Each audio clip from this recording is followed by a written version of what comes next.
Dans ce deuxième épisode, nous allons voir un peu la généralité sur les bases de données. Lorsque nous parlons de bases de données, qu'est-ce que nous voulons dire concrètement lorsqu'on parle, n'est-ce pas, des bases de données?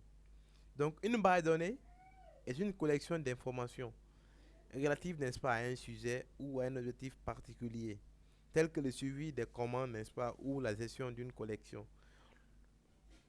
Donc, pourquoi, n'est-ce pas, une collection d'informations relatives à un sujet donné? Je peux pas une base de données pour la gestion, n'est-ce pas, d'un centre informatique ou la gestion des formations ou soit la gestion d'une bibliothèque.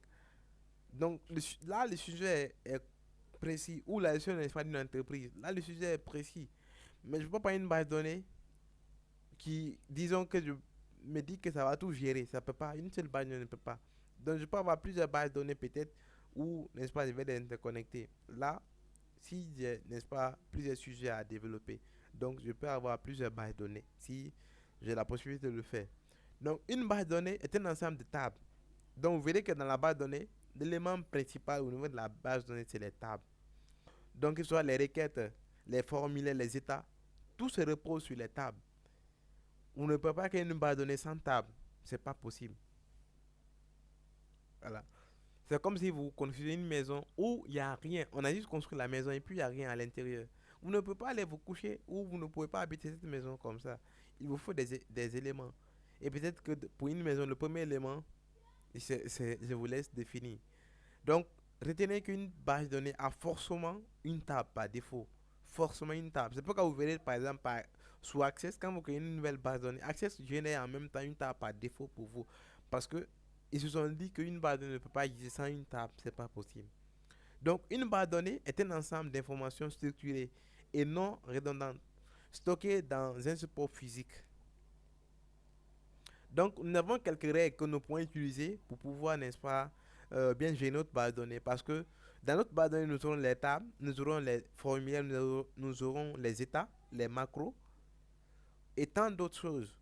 Et si nos bases de données ne sont pas, disons, ordonnées, ça devient un peu euh, fatigant. Donc, l'élaboration d'une base de données est un travail d'analyse méthodique qui prend du temps, mais qui, à long terme, en économise beaucoup plus. Créer une base de données consiste d'abord à établir la liste des données que devra contenir la base pour les regrouper par terme. Donc là, qu'est-ce qu'on veut dire simplement? On parle d'analyse, c'est-à-dire les coûts de mairie, les coûts de, les coûts de mairie.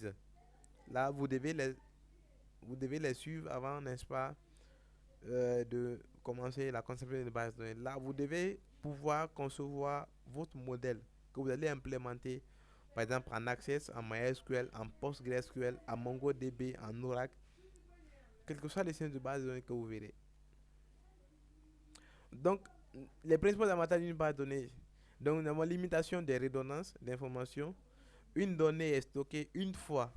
Donc, les seules données en plusieurs exemplaires sont les données nécessaires pour établir les liens entre les tables. La facilitation des mises à jour. C'est pas comme dans les registres où quand je viens mettre une information, lorsque la modification devient barrée et pour reprendre dans une base de données, donc la mise à jour, elle est très facile.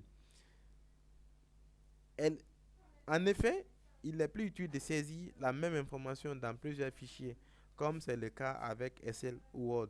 Cela réduit le temps passé à la saisie et le risque de. Donc voici un peu ce que nous pouvons retenir sur les bases de données.